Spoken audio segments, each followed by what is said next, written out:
बहुत बहुत स्वागत है सर आपका जी भारत के इस मंच पर। ऐसा कहा जाता है कि है समय नदी की धार जिसमें सब बह जाया करते हैं, मगर कुछ एक ऐसे होते हैं जो इतिहास बनाया करते हैं। और ऐसे ही एक इतिहास निर्माता आज हमारे बीच मौजूद हैं। जोरदार तालियों के साथ स्वागत कीजिए आईटी और इलेक्ट्रॉनिक मिनिस्टर सुनील कुमार शर्मा जी का। और इतिहास निर्माता कैसे हैं ये मैं आपको बता देता हूं। 3 बार के विधायक हैं और विधायक रहने के साथ साथ अजीत पवार, राजा भैया, रमेश मेंदोला, ये वो विधायक हैं जो इसलिए जाने जाते हैं कि उन्होंने सर्वाधिक मतांतर से चुनाव जीता। लेकिन उन सबका रिकॉर्ड तोड़ते हुए साल 2022 में 2,14,000 मतांतर से जीत दर्ज करने वाले विधायक हमारे बीच हैं। और इतिहास निर्माता इस लिहाज से भी कि 2017 का अपना ही रिकॉर्ड इन्होंने 2022 में तोड़ा है, तो ये भी एक बहुत अच्छी बात है। अब इस सब के बीच में सर जब बात होती है एंटी इनकम्बेंसी की, अब एंटी इनकम्बेंसी नाम का जो कबूतर है वो तो आपने कभी देखा नहीं। आज इस मंच से मैं सबसे पहले यही जानना चाहता हूं कि कैसे किया कि कंटिन्यू आप 3 बार विधायक रहे और उसमें भी अपना ही रिकॉर्ड तोड़ना और इतने ज्यादा मतों के अंतर से रिकॉर्ड तोड़ना, हाउ?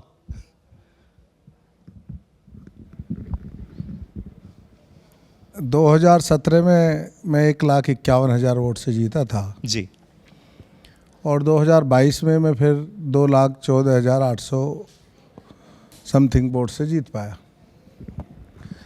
तो मैं तो पार्टी का कार्यकर्ता हूँ जी।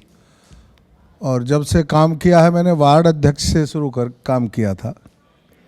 और संगठन के वार्ड अध्यक्ष सबसे छोटा पद होता, उन दिनों बूथ अध्यक्ष नहीं होते थे। हाँ हाँ। ये 1990 की बात। उससे पहले मैं बजरंग दल में था। तो मैंने वार्ड अध्यक्ष से काम शुरू किया, एक एक पद पर रहते हुए काम किया। तो मुझे आज भी एक कार्यकर्ता के रूप में काम करने का अभ्यास है और उसको मैं लगातार बना करके रखता हूँ। हाईएस्ट वोटों से जीता, इसमें मैं अपनी योग्यता नहीं समझता। क्यों? मुझको लगता है कि मेरी सिर्फ इतनी योग्यता है कि मैं बीजेपी का कार्यकर्ता हूँ। वाह, तालियां होनी चाहिए इस बात पर। तो जो बाकी मेरी जीत का कारण है उसमें मेरा नेतृत्व, माननीय नरेंद्र मोदी जी आज विश्व के सबसे लोकप्रिय नेता हैं। उत्तर प्रदेश के बहुत ही लोकप्रिय मुख्यमंत्री श्री योगी आदित्यनाथ जी और मेरी पार्टी के कार्यकर्ता जिन्होंने पूरी मेहनत के साथ काम किया। पार्टी ने मुझे टिकट दिया था तो मैं इतने वोटों से जीता, हो सकता दूसरा भी अच्छे वोटों से जीतता। लेकिन हाँ, इतना मैं ज़रूर कह सकता हूँ कि मैंने सदैव ये प्रयास किया है कि मैं कार्यकर्ता हूँ या जनता हूँ, उनके बीच में मैं कभी विधायक 4-5 साल में विभिन्न समितियों का, बहुत महत्वपूर्ण समितियों का चेयरमैन रहा उत्तर प्रदेश में जी। जो विधानसभा की समिति होती है, या चेयरमैन या मंत्री बन करके कभी रहा नहीं। मैं एक सुनील शर्मा पार्टी कार्यकर्ता हूँ, इसी रूप में उनके बीच में रहता हूँ और 24 घंटे उपलब्ध रहता हूँ। अमूमन ज़मीन से जुड़े नेता कम ही देखने को मिलते हैं, आप हैं, उसके लिए ज़ोरदार तालियां होनी चाहिए यहाँ पर। अच्छा, हमने आपके विधानसभा चुनाव की तो बात की, लेकिन अगर मैं सरप्राइज मिनिस्टर कहूँ तो गलत नहीं होगा, क्योंकि अचानक से सरप्राइज था। आप मिनिस्ट्री में आए बगैर चर्चा के और अचानक से नाम आना, कैसा महसूस होता है? क्योंकि उत्तर प्रदेश वो राज्य है जिस राज्य में सीएम के नाम पे मॉडल चलता है, योगी मॉडल। तो योगी के नए सिपाही बनकर कैसा लग रहा है? अपने आप को उस सांचे में ढला हुआ महसूस करते हैं? कैसा देखते हैं आप? देखिएगा, सिपाही तो हम तब भी थे जब हम विधायक थे या लोकल बॉडीज ऑडिट कमेटी के चेयरमैन थे। लेकिन एक अब नई जिम्मेदारी मिली है, एक अलग से काम मिला है आईटी एंड इलेक्ट्रॉनिक्स मिनिस्टर का, तो उस रूप में काम कर रहे हैं। सिपाही तो मैं, लेकिन हाँ ये बात जरूर है कि जिस दिन मुझे मंत्री बनाएगा मुझे तो पता नहीं था। एग्जैक्टली। मैं तो गाजियाबाद अपने घर पर था। हाँ। ठीक 11:15 बजे मुझे लखनऊ से फ़ोन आया कि आप जो है 1 बजे तक लखनऊ आइए। मैंने कहा भैया मैं गाजियाबाद में हूँ। अच्छा, मैं नहीं समझ पा रहा था मुझे क्यों बुला रहे। हाँ। कहने लगा आप आइएगा। मैंने कहा मैं नहीं आ सकता 1 बजे तक। कल तो फिर दोबारा फ़ोन आया। कहने लगा अच्छा आप 3:30 तक लखनऊ पहुँचिएगा, महाराज जी से 5 KD आ जाइए जी। मैंने कहा मैं कोशिश करता हूँ। बाई चांस मैंने देखा तो 1:30 बजे की फ़्लाइट अवेलेबल थी उसका। अच्छा, तब तक ये नहीं बताया था कि क्यों बुला रहे हैं? ना मुझको नहीं पता। ठीक। मुझे 1:30 बजे की फ़्लाइट थी, मैंने टिकट कराया, मैं गया। मेरे साथ, बल्कि मुझे छोड़ने लिए मेरा भतीजा मेरे साथ था। हाँ। और वो मुझसे बार बार पूछ रहा चाचा क्या बात हो सकती है। मन का हो सकता कोई बात हो, माननीय मुख्यमंत्री जी ने बुलाया और चलो पहुंच जाते हैं, वहाँ जाके पता चलेगा। लेकिन जब मैं दिल्ली में एंटर होगा तब मुझे पत्रकार बंधुओं के फ़ोन आने शुरू हुए, कह लगे भाई आपको मिनिस्टर बनाया जा रहा है। उनका अच्छा, अब कैबिनेट मिनिस्टर बना रहे हैं या राज्य मंत्री बना रहे हैं, इसका भी मुझको अंदाज नहीं था। जब मैं वहाँ पहुँचा हूँ 3:15 बजे मैं पहुँच गया था माननीय मुख्यमंत्री जी के आवास पर, तो मुख्यमंत्री जी ने कहा भाई आज हम छोटा विस्तार कर रहे हैं मंत्रिमंडल का और आपको हमने मंत्री बनाने का निर्णय किया। तब मुझको लगा कि हाँ ये बात। चलिए, पेशे से आप एक वकील हैं, वकालत से वायरलेस सिस्टम तक का ये जो सफ़र रहा बहुत ही खूबसूरत रहा है। इसी के साथ आपने अभी अपने केंद्रीय नेतृत्व का जिक्र किया, प्रधानमंत्री नरेंद्र मोदी का जिक्र किया। नरेंद्र मोदी अक्सर मंचों से जब आपके विभाग की बात करते हैं तो वो कहते हैं कि औद्योगिक क्रांति 4.0 जब भी आएगी टेक्नोलॉजी और इनोवेशन के दम पर आएगी, आईटी और इलेक्ट्रॉनिक्स के दम पर आएगी। आज आप इसी डिपार्टमेंट का नेतृत्व कर रहे हैं, प्रतिनिधित्व कर रहे हैं। ऐसे में 3D printing, data analysis, machine learning, ये वो सारे टर्म्स हैं जो आज के युवाओं के लिए तो आम है, पर बहुत से लोग हैं जिनके लिए समझना मुश्किल है। इस दिशा में आपके क्या प्रयास हैं, आम भाषा में, सरल भाषा में अगर हमारे दर्शकों को आप बता सकें। एक तो मैं आपको ये बतलाऊँ कि अब दुनिया में एक परिभाषा बदलने जा रही है। अभी तक सुपर पावर वो माने जाते थे जिनके पास एटम बम। हाँ, परमाणु शक्ति संपन्न राज्य जो थे सुपर पावर मानते थे। लेकिन उस ओहदे को खराब कर दिया पाकिस्तान ने। पाकिस्तान के पास एटम बम तो है पर आटा नहीं है। अपने लोगों को खिलाने के लिए आटा नहीं। तो अब ऐसे ऐसे लोगों के पास भी एटम बम है, ऐसे देश जो मुल्क हैं। अब आने वाले समय में वह देश सुपर पावर कहलाएगा जिसके पास आईटी की पावर होगी। अब उसमें मैं कह सकता हूं कि भारत आज भी सबसे आगे है। हम पूरी दुनिया को आईटी प्रोफेशनल बच्चे दे रहे हैं, सॉफ्टवेयर इंजीनियर सारी दुनिया को हम दे रहे हैं, और इस क्षेत्र में हम बहुत आगे हैं। उत्तर प्रदेश में मुझको इस विभाग की जिम्मेवारी मिली। शुरू में मुझको लगा था कि भाई मैंने तो एमए ज्योग्राफी से किया है, कानून पढ़ा। हाँ, मेरे परिवार में बात ठीक है, मेरे 2 बेटे हैं जी, दोनों आईटी में नौकरी करते हैं, सॉफ्टवेयर इंजीनियर हैं। मेरी पुत्रवधू भी आईटी प्रोफेशनल है, वो भी नौकरी करती है। मेरे 3 बच्चे नौकरी करते हैं, और मेरे भतीजे परिवार, जॉइंट परिवार है, वो भी सब लोग नौकरी करते हैं। तो मैं उनसे सुनता रहता था, लेकिन आईटी के बारे में अब चूंकि काम करने का अवसर मिला तो पता चला है कि सरकार इस क्षेत्र में कितना काम कर रही है। और उत्तर प्रदेश में हमने एक बिल्कुल परिवर्तन हम लाए। देखो एक बात समझो कि अभी बहुत लेटेस्ट हमने एक निर्णय लिया है, जल्दी उसका नोटिफिकेशन होने वाला है जी। अभी तक आईटी को एक कॉमर्शियल सेक्टर में माना जाता था, तो इसके लिए उनकी बिजली भी महंगी थी, ज़मीन भी महंगी मिलती थी, कोई फैसिलिटी नहीं थी।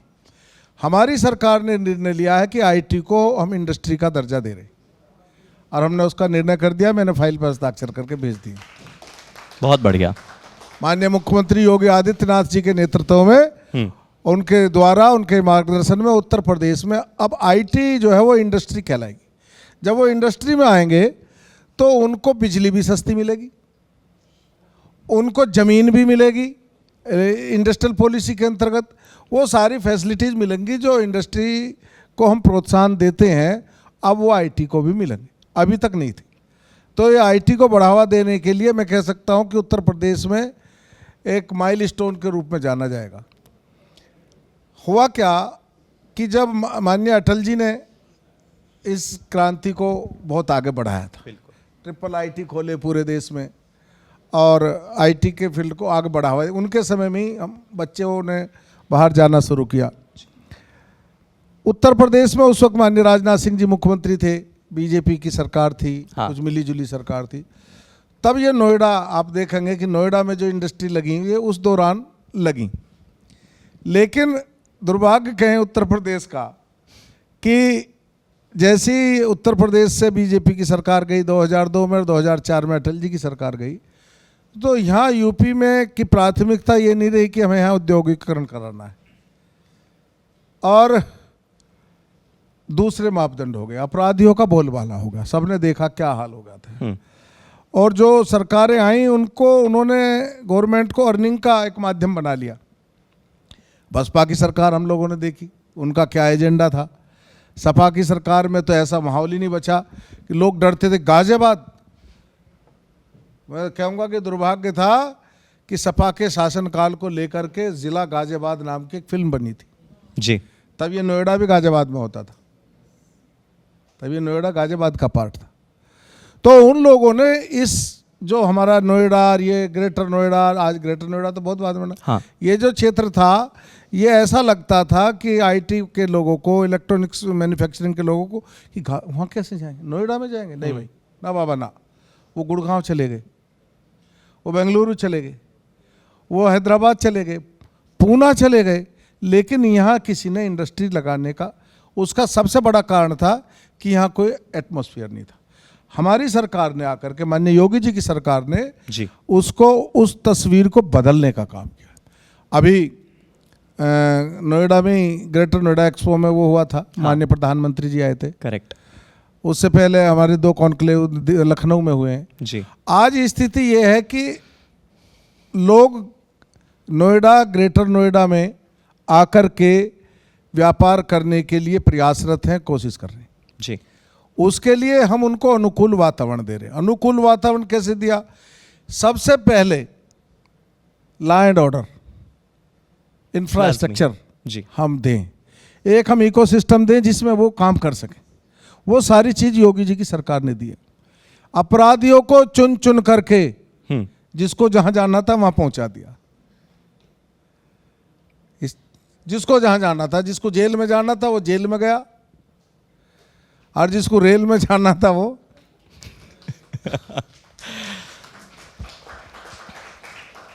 अब जब अपराध मुक्त उत्तर प्रदेश हो गया है, आज मैं दावा कर सकता हूं कि उत्तर प्रदेश संगठित अपराध से बिल्कुल मुक्त है। हमने, आइए आप इंडस्ट्री, हमने सेमीकंडक्टर पॉलिसी अपनी बनाई है, हमने स्टार्टअप पॉलिसी बनाई है, हमने डाटा सेंटर पॉलिसी बनाई है, हमने इलेक्ट्रॉनिक्स मैन्युफैक्चरिंग पॉलिसी बनाई है जी। और इन पॉलिसीज़ में हम सारी सुविधाओं को दे रहे हैं। हम सीड फंडिंग से लेकर के आखिर तक उद्योग चलाने के लिए, जो स्टार्टअप जिसको शुरू करना है, उसके पास कोई नया आइडिया है, उसके लिए इनक्यूबेटर्स से हमने बनाए। आप आइए, हम आपका मार्गदर्शन भी करेंगे, पैसा भी देंगे और काम कीजिए। और वो बहुत उससे तरक्की, 4 STPI हमारे चालू हैं। अभी हमने सेंटर ऑफ एक्सीलेंस 4 दिए हैं, 4 पहले से शुरू हैं जी। तो लगातार हम लोग इस क्षेत्र में काम कर रहे हैं। उत्तर प्रदेश में पहला इलेक्ट्रॉनिक्स मैन्युफैक्चरिंग क्लस्टर हमने ग्रेटर नोएडा में बनवाया, और दूसरे के लिए पाइपलाइन में जो पहला हमने क्लस्टर बनाया है, अभी इसमें इंफ्रास्ट्रक्चर बना रहे हैं, कुछ फैक्ट्रियाँ आ गई हैं। जैसे ही ये होगा, लगभग 35,000 लोगों को डायरेक्ट और 1 लाख से अधिक लोगों को इनडायरेक्ट इसमें रोजगार मिलेगा। बहुत ही बेहतरीन, शुभकामनाएं आपको इसके लिए।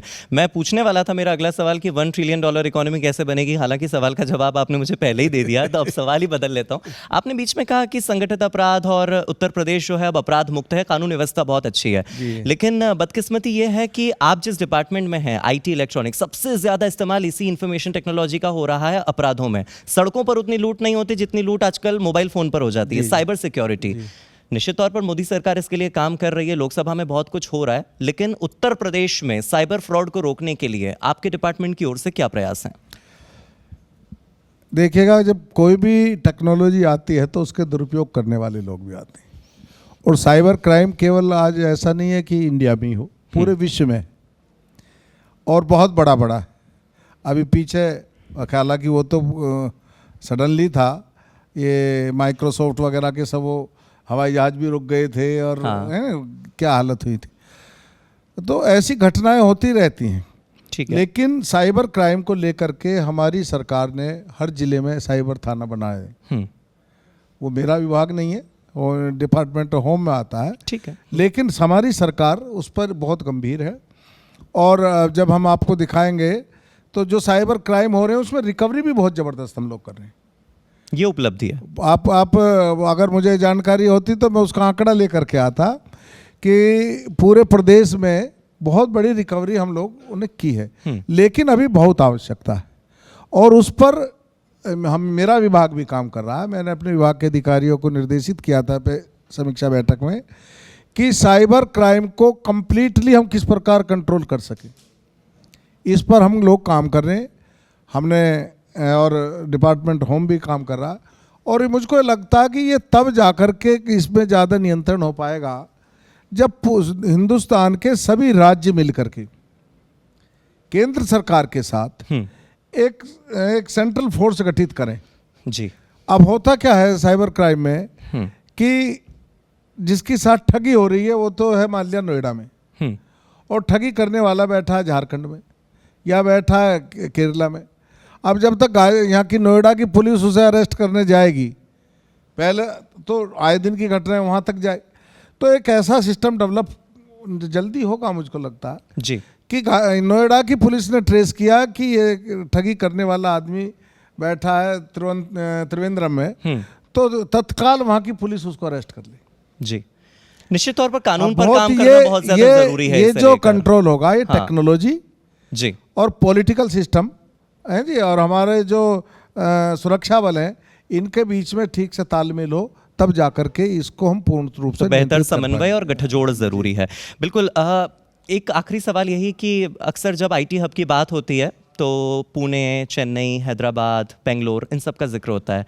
इंदौर भी अब इस लिस्ट में है। इस लिस्ट में गाजियाबाद, नोएडा, लखनऊ होगा कभी? मैंने आपको बताया कि नोएडा, ग्रेटर नोएडा बहुत बड़ा हब बनने जा रहा है। ठीक है। हमने लखनऊ में आईटी पार्क घोषित किया है। अभी मैंने बताया कि एक एसटीपीआई मेरठ में हमारा चालू हो गया, 4 शुरू हैं। आगरा में हम बहुत जल्दी उसका इनॉग्रेशन करने जा रहे हैं। मुख्यमंत्री जी से हमने समय मांगा, हमारा तैयार है। ठीक है। और ग्रेटर नोएडा में बहुत बड़ा, आप जब बताया ना कि हमने अब सरकार ने पॉलिसी बनाई है, सुविधाएं देनी शुरू की हैं, तो इलेक्ट्रॉनिक मैन्युफैक्चरिंग का और आईटी का बहुत बड़ा हब नोएडा, ग्रेटर नोएडा, और ये हमारा बनेगा। इवन आप आगरा का भी जिक्र कर रहे हैं, मेरठ का जिक्र कर रहे हैं। हम आगरा भी, मेरठ भी, ठीक है, हम लखनऊ भी और वाराणसी भी। बहुत बढ़िया।